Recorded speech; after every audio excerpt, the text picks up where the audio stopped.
안녕하십니까. 자독서 우필사 유튜브를 운영하고 있는 작가 이상호입니다. 오늘은 북튜버로서 제가 첫 인사를 드리게 되었습니다. 많이 준비를 하겠습니다. 많이 준비를 해서 북튜버로서 존재감을 가질 수 있는 그런 작가가 되도록 하겠습니다. 우선 자독사 우필사라는 이름을 지은 이유는 제가 독서와 글쓰기를 상당히 좋아합니다. 서두에서 말씀드렸다시피 책을 낸 작가이기도 하고요. 물론 그 후로도 계속 책을 써내고 있고, 그리고 강연 쪽, 기타 TV 출연 쪽으로도 계속 진로를 넓혀갈 생각입니다. 자독서 우필사는 이 험난한 세상, 이 자극거리 많고 중독거리가 많은 이 세상에서 살아가기 위해서 우리는 왼손에 책을 들고 오른손에는 글 쓸 수 있는 준비를 하는 삶을 살아야 한다 라고 생각을 합니다. 왜 그렇게 해야 하느냐 라고 물으신다면, 성찰과 통찰을 필요로 하는 이 어지러운 세상을 살기 위해서는 우리가 흔히 접하는 스마트폰, TV, 컴퓨터, 흔히 말하는 스크린 문화만으로는 우리 인간의 속에 내재되어 있는 잠재력을 깨워내기가 힘이 듭니다. 결국은 스스로 생각을 할 수 있고 스스로 고민하는 힘을 기르기 위해서는 역시 독서의 힘을 빌릴 수밖에 없고, 독서의 힘을 통해서 우리는 통찰력을 기를 수 있고, 우리가 흔히 말하듯이 고독의 힘, 그리고 내 자신과의 대화의 힘을 얻기 위해서 가장 필요한 것은 바로 글쓰기라고 생각합니다. 글쓰기는 나 자신과의 대화에 가장 효과적이고 힘이 되는 그런 행위입니다. 그래서 자독서 우필사의 이름으로 오늘 북튜버 첫 인사를 드리게 되었습니다. 오늘 첫 시간에 뭘 준비해 볼까 하다가 제가 좋아하는 야구 선수가 한 명 있습니다. 그 사람의 인생을 이 화이트보드에 올리면서 우리가 그 인생을 통해서 배울 수 있는 세 가지 강력하고 효과적인 점에 대해서 한번 언급을 해보도록 하겠습니다. 첫 시간인데 많이 떨리고 어떻게 해야 될지 잘 모르겠는데, 제가 좋아하는 말이 있죠. 두려움은 두려운 대로, 떨리면 떨리는 대로 그냥 시작하겠습니다. 하다 보면 나아지겠죠. 자, 많이 피드백 해주시고 그러면 시작을 해 보도록 하겠습니다. 자, 이번에 스즈키 이치로 선수입니다. 일본에서 대단한 활약을 하고 미국에 넘어가서도 10년인가? 10년 이상인가? 엄청난 결과물을 만들어낸 괴물 같은 선수인데, 이 스즈키 이치로에게 우리가 무엇을 배울 수 있는가? 저는 이 스즈키 이치로를 통해서 늘 이 사람 정말 대단하다, 이 사람을 주제로 책을 한 권 써보고 싶다라는 생각을 자주 했었거든요. 그래서 이번에 북튜브를 통해서 이런 자료를 올리는 것을 계기로 책을 한 권 또 쓸 수 있는, 책을 만들어낼 수 있는 그런 계기가 될 수 있을 거라고 생각을 합니다. 자, 이치로의 세 가지 성공 철학. 이치로가 성공한 이유, 그 이면에는 무엇이 있고, 그가 했던 명언들이 굉장히 많더라고요. 그 명언을 한번 오늘 조명해 보도록 하겠습니다. 자, 스즈키 이치로에 대해서 간략하게 프로필을 좀 설명해 드릴게요. 1992년 일본 프로야구에 데뷔를 했고요. 그리고 미국으로 건너가서 활약을 하다가 2004년 메이저리그에서 최다 안타 신기록을 세우게 됩니다. 이때가 아마 262개인가 3개를 알고 있어요. 어마어마한 숫자죠.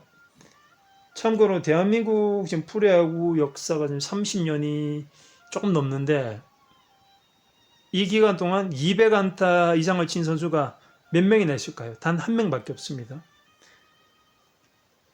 2008년인가 9년도에 서건창 선수, 지금 키움이죠. 서건창 선수가 204안타인가 205안타인가를 친 게 전무후무하거든요.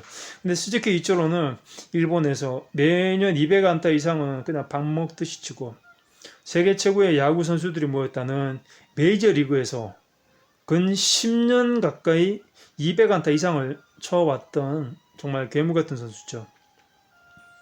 262개의 안타라니, 대한민국 프로야구에서도 200안타 이상을 친 선수가 단 한 명밖에 없는데 야구의 천재들이 논다는 메이저리그에서 262안타를 친 이 선수의 정체는 뭘까요?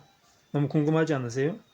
제가 그 비밀을 풀어드릴 테니까 잘 한번 보시기 바랍니다. 그리고 얘기가 이어지겠습니다. 2006년, 2009년 WBC 2연패를 이루게 되죠. 우리한테는 굉장히 아픈 기억이고요. 그리고 2016년 은퇴하기 전 메이저리그 통산 최다 안타를 수립을 하고 은퇴를 하게 됩니다. 정말 명불허전이라고 할까요? 스즈키 이치로라는 이름에 걸맞는 그런 성적을 만들어낸 사람입니다. 네, 그럼 이 스즈키 이치로의 세 가지 성공 철학에 대해서 이제부터 본격적으로 얘기를 나눠보도록 하겠습니다. 좀 짧죠? 제가 대신 읽어드릴게요.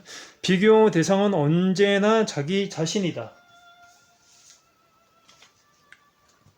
스즈키 이치로의 3대 성공 철학 중 하나, 비교 대상은 언제나 자기 자신이다. 자, 좀 한번 볼까요? 자, 우리가 우월감이나 열등감 같은 게 있잖아요. 근데 이 중에서 보면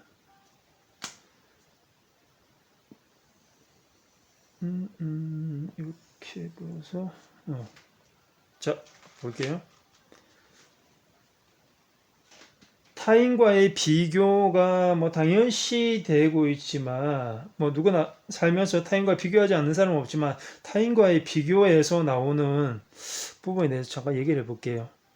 A라는 사람은 흔히 얘기하는 명문대, 서울대에 들어갔고 B라는 사람은 삼성, 현대와 같은 대기업의 A, B 대기업에 들어가서 승승장구하게 되면 C라는 사람은 이들을 굉장히 부러워하고 열등의식도 느끼고 타인과의 비교를 하게 되겠죠.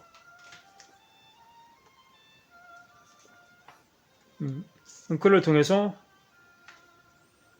이 C라는 사람은 내가 하고 싶은 일, 내면의 부러움, 내면의 울림보다는 나도 A나 B처럼 인정받고 싶다 라는 욕구를 따라서 움직이게 됩니다. 이거는 100% 타인과의 비교죠. 대부분이 이런 삶을 살고 있고 이게 나쁜 게 아닙니다. 정상적이고 사회의 흐름이고 우리가 그런 교육을 받아왔고 가까운 사람들도 그렇게 삶을 살고 있기 때문에 이 방법밖에 없다라고 받아들이면서 살고 있죠. 그런데 우리가 오늘 배우고 싶은 것은 스즈키 이치로는 그러면 어느 쪽에 속하느냐 라는 부분을 배울 거니까 스즈키 이치로에 대해서 한번 얘기를 해볼게요. 그는 이렇습니다. 이런 얘기를 했어요. 스즈키 이치로가 나는 누군가를 이긴다는 생각으로 야구를 하고 있지 않다. 결국 이상적이라고 느끼는 자기 자신과의 비교를 하고 있다는 얘기죠. 이럴 상태에서는 타인과의 비교가 무의미합니다. 어제나 한 달 전에나 1년 전의 나와 비교했을 때 내가 이루고자 하는 이상적인 자기 모습이 자신과의 적수인 거죠. 그럴 경우에는 작년의 자신, 예전의 모습, 작년의 자신이 적이 되는 거죠. 얼마나 더 성장했느냐, 얼마나 더 나아졌느냐 하는 부분을 말이죠. 첫 번째, 비교 대상은 언제나 자기 자신이다 라는 부분에 대해서 다른 분들은 어떤 생각을 갖고 계신지 되게 궁금하고요. 그래서 여러 가지 생각이 있을 수 있으니까 제 생각을 한번 들어보시고, 스즈키 이치로라는 초인류 선수는 또 이런 방법을 통해서, 이런 마인드를 통해서 자신의 인생을 이 정도까지 만들어 왔구나 라는 부분을 좀 깨우치고 배울 수 있었으면 좋겠습니다.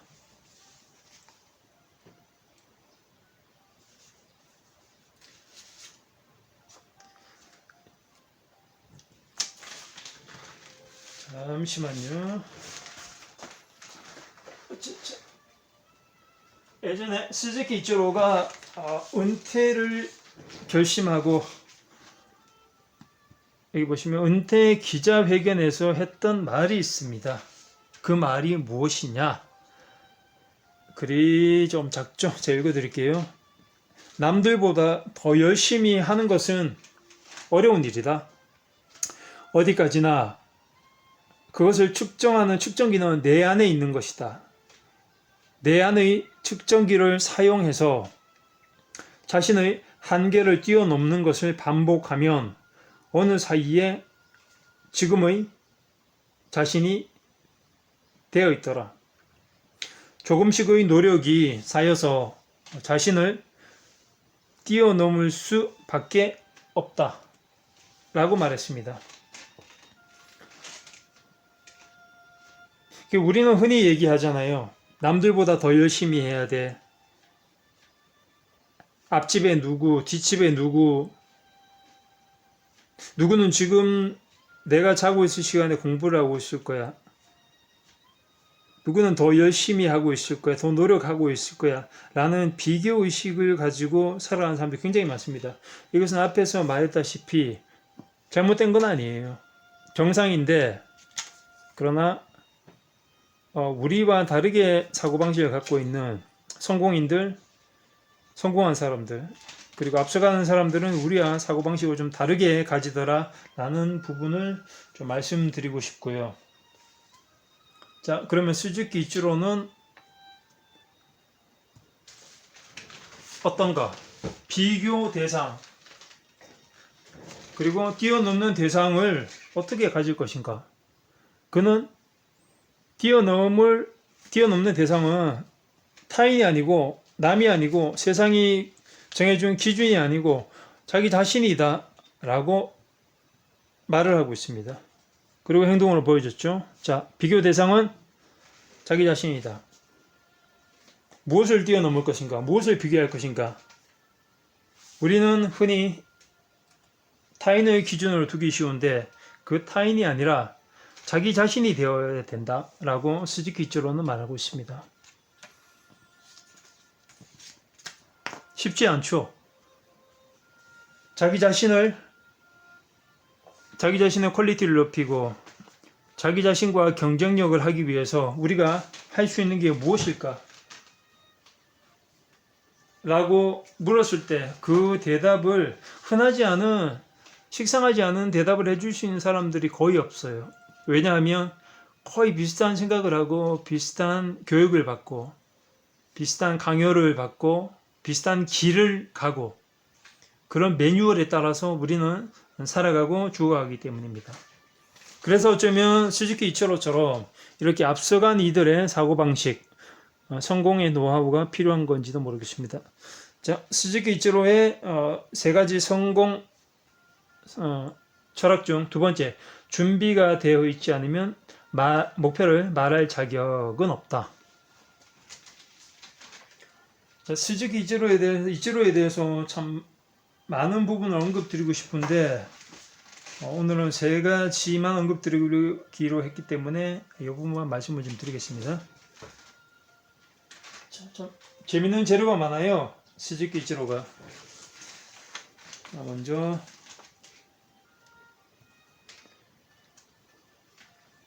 그는 매일 자는 시간과 일어나는 시간, 그리고 식사하는 시간, 그리고 이 카레는 홈 경기가 열릴 때마다 습관처럼 먹는 카레입니다. 다른 음식은 일절 안 먹더라고요. 습관처럼 먹는 카레. 그리고 경기 후에 빠뜨리지 않는 글러브 손질. 그리고 참 재밌는 게 호텔에 묵게 되면 본인이 또 야구 선수다 보니까 선구안이 굉장히 중요하지 않습니까? 본인의 시력을 지키기 위해서 호텔 전구를 자기 눈에 좀 더 친숙하고 도움이 되는 전구를 바꿔서 사용한다고 하더라고요. 그리고 예전에 책에서도 읽었는데 자신은 무릎 관절을 보호하기 위해서 가능하면 무리를 주는 계단은 이용을 하지 않는다라고 하더라고요. 그리고 왼손잡이다 보니까 가능하면 야구 경기 외의 일상생활에서는 왼손은 잘 사용하지 않는다. 왜냐하면 왼손을 일상에서 다치기라도 하면 자기의 주업인 야구에서 본인의 실력을 발휘할 수 없기 때문에 그런 부분에서까지 이렇게까지 철두철미하게 세심하게 이렇게까지 할 필요가 있나? 라고 느꼈지만 이래서 초인류인가 보구나 라는 생각이 들더라고요. 그래서 이런 부분에서도 얼마나 세밀하고 디테일한지 스즈키 이치로가 보여주고 있고요. 그러면 왜 이렇게까지 이 모든 것을 다 루틴이라고 하는데 왜 이렇게까지 루틴에 집착을 하는가? 왜 루틴에 집착을 할까?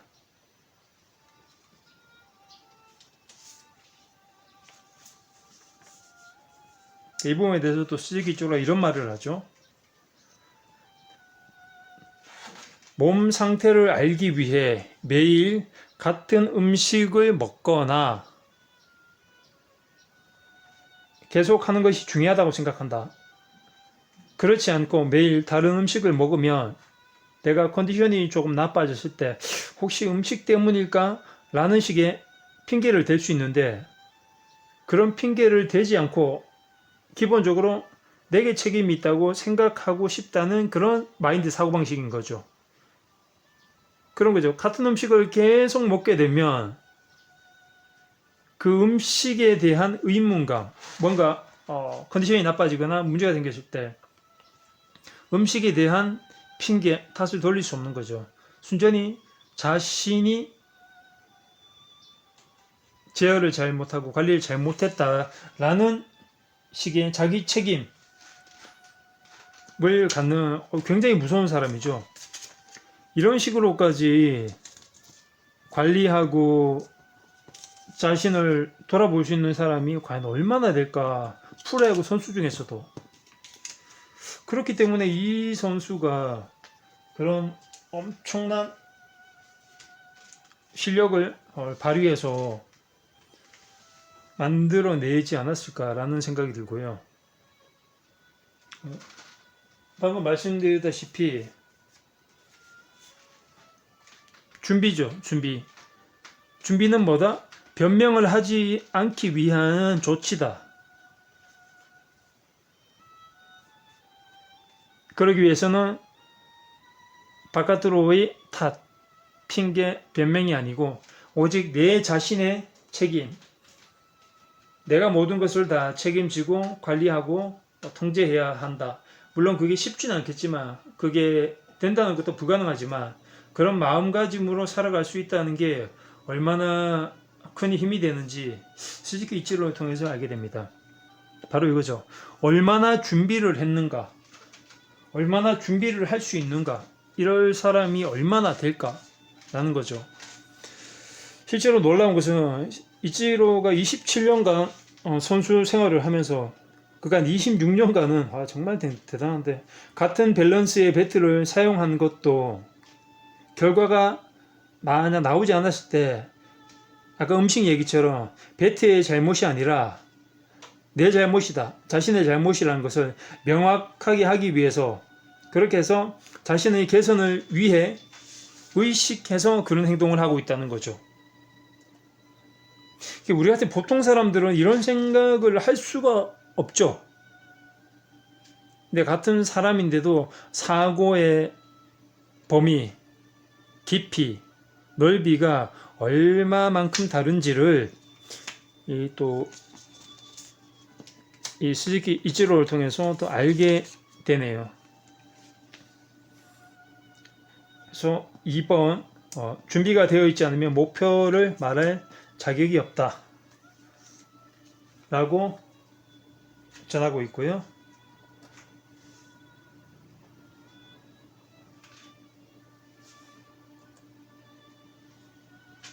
그리고 세 번째, 이게 굉장히 중요한 것 같아요. 저는 쓸모없는 것은 없다. 우리가 흔히 말하잖아요.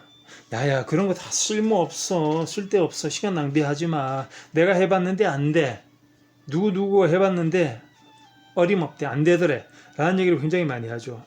근데 일견 그 말이 맞는 것 같으면서도 본인이 막상 그 길을 걸어가 보지 않으면 모르는 거거든요. 그 사람은 실패를 했다 손 치더라도 나는 그 사람이 아니고 그 사람이 처했던 그때 그 당시 환경 그리고 그 기준과 똑같다고는 볼 수 없는 거거든요. 마침 또 스즈키 이치로가 또 이런 말을 하더라고요. 쓸모없는 것은 없다. 자, 이 사람이 누구죠? 애플의 창립자 스티브 잡스죠. 스티브 잡스가 이런 말을 했죠. 점과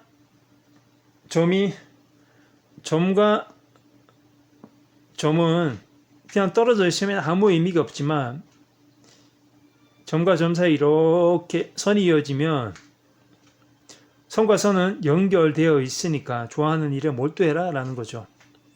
나는 이 일을 하다가 또 이 일을 하려고 하는데 주변 사람들은 그 쓸모없는 연결도 안 되는 그런 거 왜 하냐 라고 얘기를 하지만 그런 말을 듣지 말고 분명히 지금은 쓸모없어 보이지만 나중에 이게 어떤 쓸모로 우리 인생에 다가올지는 알 수 없는 일이기 때문에 내 마음의 내면의 부름이라 하죠. 저는 그 말을 굉장히 좋아하는데 내면의 부름 그리고 울림이 있으면 해봐라. 좋아하는 일에 무조건 몰두를 해봐라 라고 얘기를 하고 있어요. 그리고 이 사람은 일본의 유명한 괴짜 사업가죠. 다카우미. 엄청난 괴짜죠. 이 사람도 그런 말을 했었죠. 지금에 집중해서 열심히 살아라. 네가 하고 싶은 일 해라. 남들이 강요하고 시키는 일 말고 네가 하고 싶은 일을 하고 살아라 라고 얘기했었죠. 이 두 사람이 말하는 공통점은 뭐냐? 활활 타오르는 네 가슴이 시키는 활활 타오르는 그 마음을 따라가라, 욕망을 따라가라 라고 말을 하고 있죠. 쓸모없는 것은 없더라. 쓸모없는 것은 없더라. 글을 통해서 우리가 이제 마지막으로 알 수 있는 것은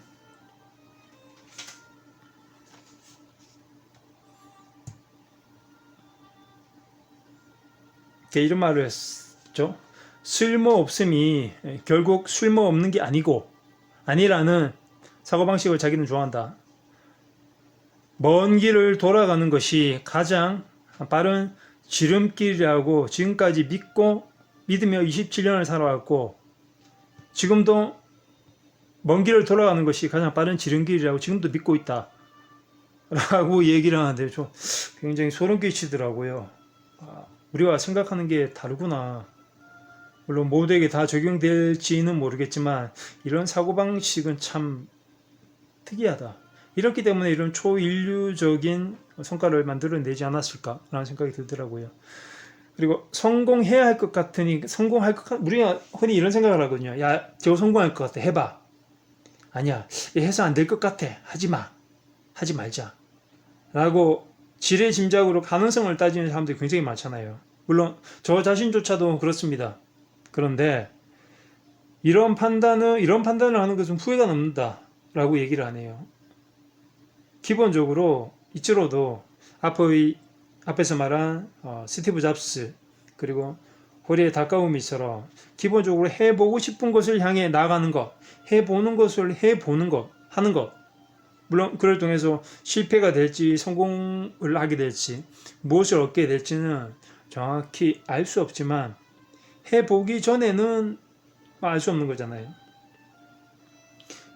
우리 사람들이 죽기 전에 가장 많이 하는 후회 중에 하나가 뭔지 아세요? 그거래요.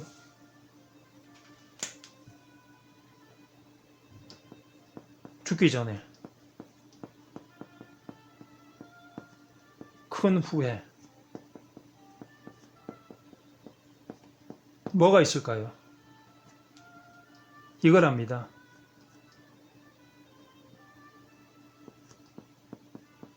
그걸 해볼 걸.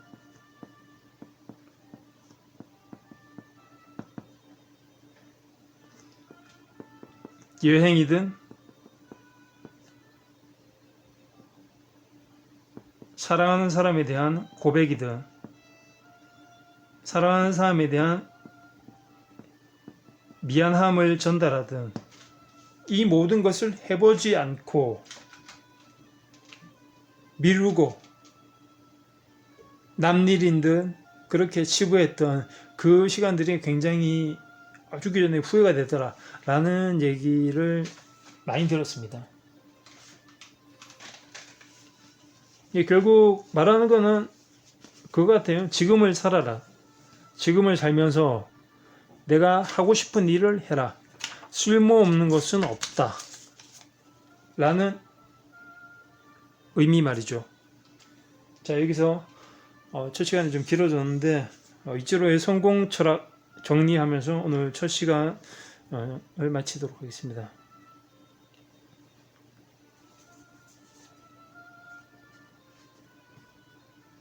비교 대상은 언제나 내 자신이지 타인과 세상의 기준이 아니다. 1번, 2번. 준비도 하지 않고 목표를 말할 자격은 없다. 준비를 철저하게 해야 된다라는 얘기를 굉장히 많이 하죠.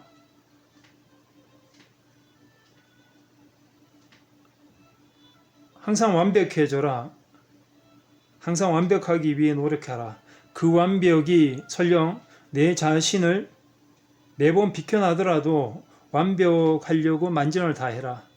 라고 어떤 경영학의 아버지라는 사람도 그런 말을 했었죠. 완벽해지려고 노력해라. 완벽해지려고 노력하다 보면 100%는까지는 아니더라도 과거에 나와 비교했을 때 굉장히 나아진 모습을 확인할 수 있다라고 얘기를 합니다. 3번 쓸모없음은 결국 쓸모없음이 아니다. 3번에 관련해서 장자의 제목 늙은 나무에 대해서 얘기를 하나 해드리고 싶은 게 있는데 첫 시간 얘기가 많이 길어졌기 때문에 다음번에 다시 한번 장자의 이야기를 통해서도 한번 만나보도록 하겠습니다. 오늘 제가 준비한 자료는 이 정도고요. 근데 그래픽을 통해서 이런 그림이나 글들을 재빠르게 올리는 사람들이 있더라고요. 오늘 저는 아직 그런 정도의 기술은 없고 저도 그림을 그리는 걸 좋아하고 글 쓰는 걸 좋아하기 때문에 이런 방식으로 좀 아날로그적 방식이지만 제가 직접 손을 쓰면서 움직이는 첫 시간을 만들어 봤습니다. 다음 시간에는 늘 이런 식으로 나갈 거고요. 그리고 한 번씩 제가 좋아하는 책 낭독 그리고 책에서 나오는 좋은 교훈과 깨달음을 전할 수 있는 그런 유튜브, 북튜브 콘텐츠를 만들도록 하겠습니다.